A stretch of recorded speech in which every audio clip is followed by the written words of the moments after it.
今日咧想講下咧網上投保咧同埋理財顧問嘅分別。咁大家都知啦，而家其實香港都有唔少網上公司嘅可以投保嘅，例如 B 字頭啲公司啦。好似我哋理財顧問嘅分別咧，當然就係一定係溫度啦，同埋嗰個客人嗰個回覆啊反應嘅問題啦。譬如今日星期六嚟嘅，其實我啱啱先喺北角咧某一個 VIP 嘅客咧嘅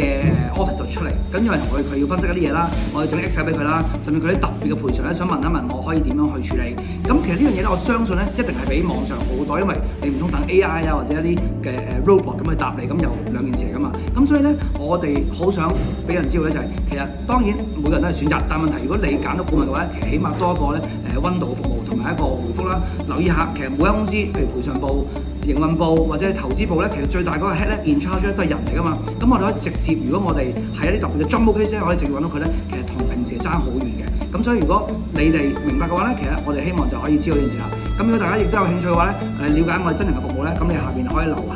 顧問服務，咁我亦都可以聯絡你，咁我係俾啲最正嘅服務你，同埋咧亦都係有啲震撼嘅優惠俾你。